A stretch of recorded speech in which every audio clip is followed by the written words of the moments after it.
আপনারা বাম পাশে সেই ঐতিহাসিক পাহাড়টা দেখতেছেন আপনারা, হ্যাঁ, এটাই হচ্ছে আমাদের জন্য জাবালে সাওর। জাবালে সাওর, এইটা জাবালে সাওর। এই পাশে উপরে আপনারা যে টপ দেখতে পাচ্ছেন, একদম টপ, এই টপের উপরে তিনটা গুহা এরকম করে তিন মুখে আছে।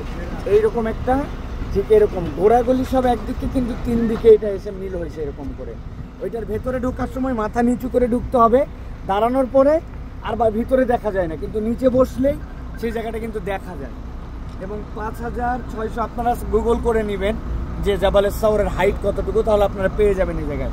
আমরা মূলত এই জায়গায় কী জন্য আসছি, আমাদের অনুভূতিটা কি, এই জায়গায় দেখার মধ্যে কোনো বরকত নাই, অথবা এটা দেখলে আলাদা কোনো সোয়াব হবে এরকমও না। কিন্তু আমরা আসছি এই জন্য যে রসুল সাল্লাল্লাহু আলাইহি সাল্লাম যখন মদিনায় হিজরত করলেন, মদিনার রাস্তা কিন্তু এইটা না, মদিনার রাস্তা এই পাশে, কিন্তু রসুল সাল্লাল্লাহু আলাইহি সাল্লাম উল্টা দিকে আসলেন এবং এই জায়গাতে 3 দিন পর্যন্ত এখানে অবস্থান করেছিলেন। এবং এই জায়গাতে ঐতিহাসিক কতগুলো ঘটনা ছিল। এর মধ্যে একটা ঘটনা ছিল, আবু বকর রাদিয়াল্লাহু তাআলা আনহুর একটা ছোট্ট মেয়ে ছিলেন। সেই মেয়ে একমাত্র জানতেন যে রসুল সাল্লাল্লাহু আলাইহি সাল্লাম এবং তার পিতা কোন জায়গায় লুকায় আছেন।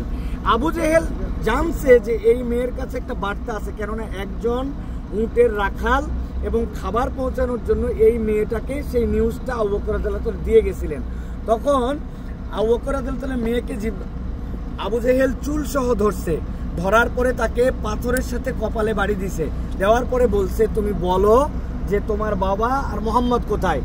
তিনি একটা ঐতিহাসিক কথা বলছে, তিনি বলে নাই আমি জানি না, অথবা আমি তোমাদের কাছে এই তথ্য গোপন করছি। উনি স্পষ্ট বলছে আমি জানি আমার আব্বা এবং মুহাম্মদুর রাসূলুল্লাহ সাল্লাল্লাহু আলাইহি ওয়াসাল্লাম কোথায় আছেন, কিন্তু আমি তোমাদের কাছে বলবো না। কি স্ট্রং বিলিভ, কি স্ট্রং হার্ট তার। এরপরে তাকে পাথরের সাথে মেরে তার কপাল ফাটাই দেওয়া হয়েছে, কিন্তু উনি বলছেন না আমি জানি, কিন্তু আমি বলবো না। তার এই যে কি বলবো, এটা যে তার আত্মগৌরব, যে পিতার আমানত তিনি ক্যারি করছেন। একই ঘটনা কিন্তু ভিতরে আবু বকর রাদিয়াল্লাহু তাআলার সাথে হয়েছে। আবু বকর রাদিয়াল্লাহু তাআলা এখানে যখন আসছেন, রাসূলুল্লাহ সাল্লাল্লাহু আলাইহি ওয়াসাল্লাম তার কোলে মাথা দিয়েছিলেন এবং তার উপরের যে চাদর ছিল, উপরের চাদর ছিঁড়ে তিনি সাধ্যমতো গুহাটাকে সুন্দর করছেন, কিন্তু কত জায়গা তারপরেও ফাঁকা ছিল।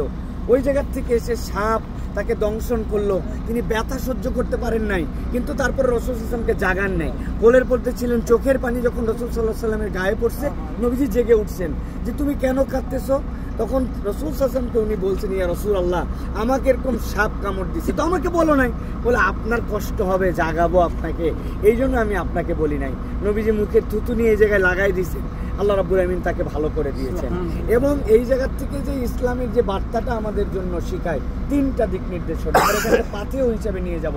আমার কোনো সাহারা নাই, আমার কোনো পথ নাই, আমি কি করব, আমি বেকার হয়ে গেছি। আল্লাহর একটা কথা মনে রাখবেন, লা তাহজান ইন্নাল্লাহা মা'ানা। যখন আপনার কেউ নাই তখনও আল্লাহ আপনার সাথে, যখন সবাই আছে তখনও আল্লাহ আপনার সাথে। এটা হচ্ছে আমাদের 1 নম্বর। 2 নম্বর, ইসলামের জন্য আমাদের ত্যাগ কতটুকু। এই রোদের কষ্ট, আমাদের রোদে কষ্ট হচ্ছে না? এরকম রোদের কষ্টের মধ্যে রাসূলুল্লাহ সাল্লাল্লাহু আলাইহি ওয়াসাল্লাম 142 কিলোমিটার পদব্রজ করে যে যুদ্ধ করে, বদরের যুদ্ধের মাধ্যমে ইসলামকে পৃথিবীর বুকে টিকায় দিয়েছিলেন। 142 কিলোমিটার, 12ই রমজান থেকে 16ই রমজান 4 দিন হেঁটে গিয়েছিলেন। আমাদের আধা কিলোমিটার হাঁটলে আমাদের জীবন খারাপ হয়ে যায়। একই মক্কা, একই রোদ, একই জায়গা, সমতল ভূমি তখন এরকম ছিল না। তাহলে আমাদের জন্য ইসলামের ত্যাগ কতটুকু। নামাজ ফজরে উঠতে পারি না আমরা, আমাদের বাচ্চারা উঠতে পারে না, আমরা আমাদেরকে পরিবার পরিজনকে জাগাতে পারি না।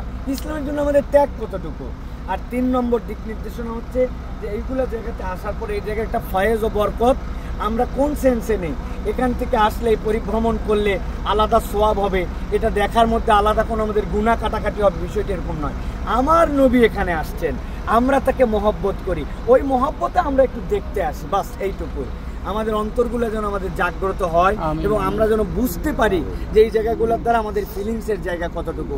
সর্বশেষ বলবো, ছোট্ট একটু বাচ্চা, এই যে আমাদের ওই বয়সী, ওর বয়স হচ্ছে 6 বছর না 8 বছর। আবু বকর রাদিয়াল্লাহু তাআলার মেয়ে আসমা বিনতে আবু বকর, তার বয়স ছিল এরকম 10 বছর। সেই বাচ্চাটা গোপনে গোপনে এই জায়গাতে তার পিতাকে এবং রাসূল সাল্লাল্লাহু আলাইহি ওয়াসাল্লামকে খাবার পৌঁছায় দিত। সুবহানাল্লাহ।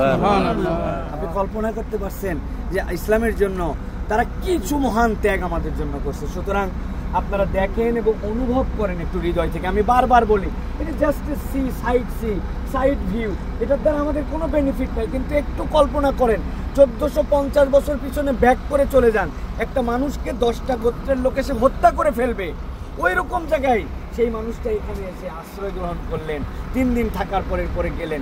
আপনি ব্যাক করেন 1450 বছরের সেই ওয়ার্ল্ডে, গাড়ি নাই, ঘোড়া নাই, বিদ্যুৎ নাই, কিচ্ছু নাই, কি ক্রাইসিস পিরিয়ড।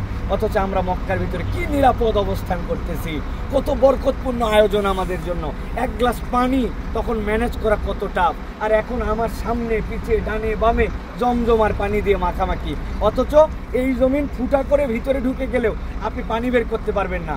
আপনি বাথরুমের মধ্যে আসেন না, বাথরুমে যে প্রত্যেকবার ফ্ল্যাশ করেন 3.5 লিটার পানি চলে যায়। আপনি কি জানেন এই 3.5 লিটার পানি আপনাকে লবণাক্ততা থেকে দূর করে আপনার বাথরুমে প্রত্যেকবার বাথরুম করার পর হাজির করতে বাংলা টাকায় 243 টাকা খরচ হয়।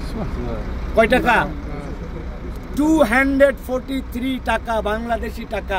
আপনি যেটা ফ্লাশ করে ফেলে দেন, এখানে কোনো সুপেয় পানি নাই, ওই জেদ্দার সাগর থেকে নিয়ে ওই পানি রিফাইন করে হাজির করতে হয়। আর ওই সময় 1 গ্লাস পানি তারা ম্যানেজ করতে পারেন নাই, তাদের সোর্স অফ ওয়াটার ছিল না। কি কষ্টের সময় তারা পার করছেন। তা আমাদের তাহলে এখান থেকে ফিলিংস কি? আল্লাহ দিনটা যেহেতু আমাদের সামনে হাজির করে দিয়েছেন, এই দিনটা পালন করার ক্ষেত্রে আমাদের আগ্রহী হতে হবে, ইসলামের বিধান ফলো করার জন্য আমাদেরকে অগ্রগামী হতে হবে। আল্লাহ বুঝার তৌফিক দান করুন। আমিন আমিন। আমরা ছবি তুলে দেখে আমরা